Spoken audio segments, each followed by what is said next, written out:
Well, we've had our first day of the conference here at the MSC Mission Office with our overseas directors and their helpers, and it was a very good day and a very interesting day. This is Roger from the MSC Mission Office, and this is Mission Alive. One thing I take from our time today was the mission is truly alive, and it's going strongly. Just a few, in a sense, random points from the day. Firstly, we had three of our people give reports yesterday: the Philippines, Indonesia, and Fiji.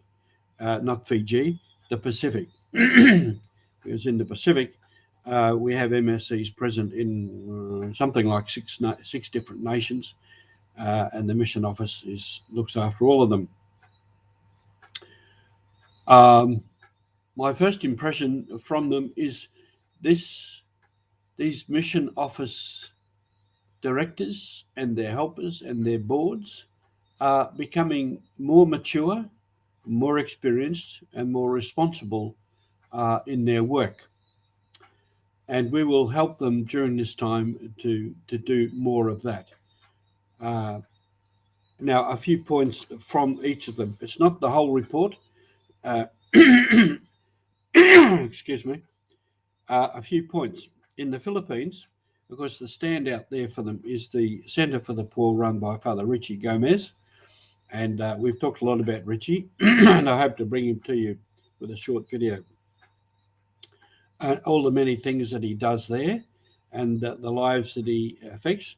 And interestingly there, the government has given him great support, and like a lot of places, the government sees that the Catholic Church makes things happen and are responsible.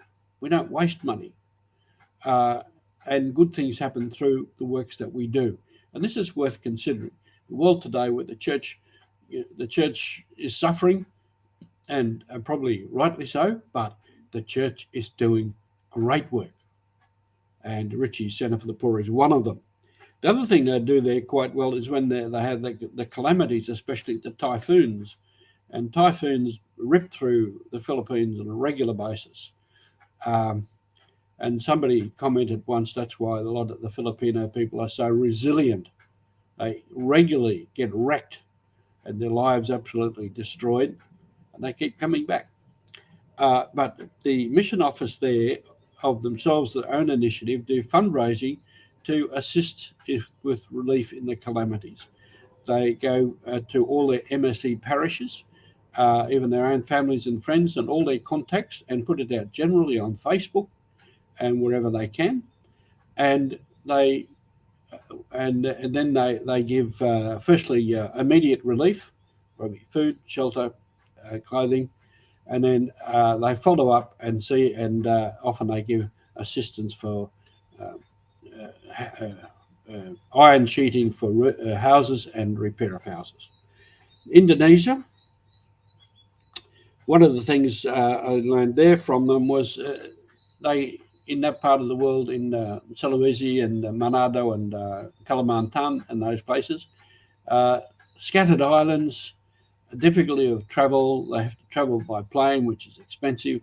They travel by vehicle. They travel by dinghy, and all kinds of ways to get out to people, to find people, to help people, to inspect the projects. Not easy, not easy. They have many seminarians, and the seminarians are increasing, which is a great thing. So one of the things they have to be doing is to build another building to house some of the seminarians, and they're asking us to help, not with the whole building. We can't do that unless we get a very nice bequest or something. And sometimes that happens. We get a large bequest, and then we can help with things like schools or seminary buildings. But at the moment we can't.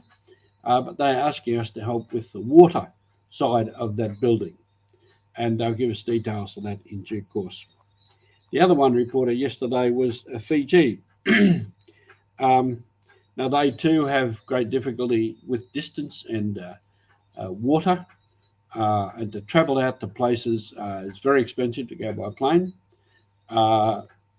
Some places they can go by dinghy or by road.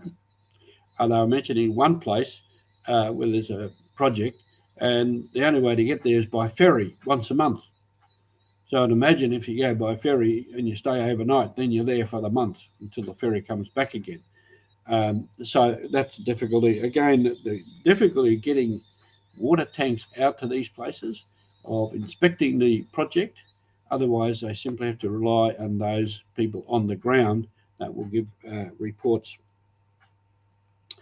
What was coming through with the Fijians too was a real call to educate their people to giving and donating, so that in future they could do some of these projects themselves.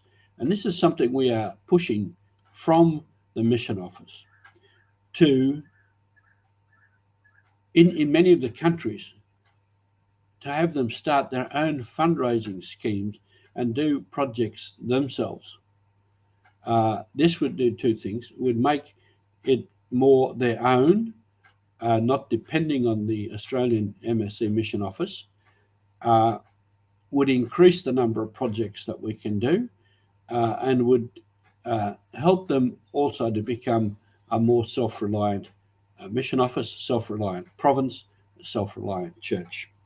I'll continue to try and bring you some points from these reports, and I'll try to bring you in person some of the men that are reporting.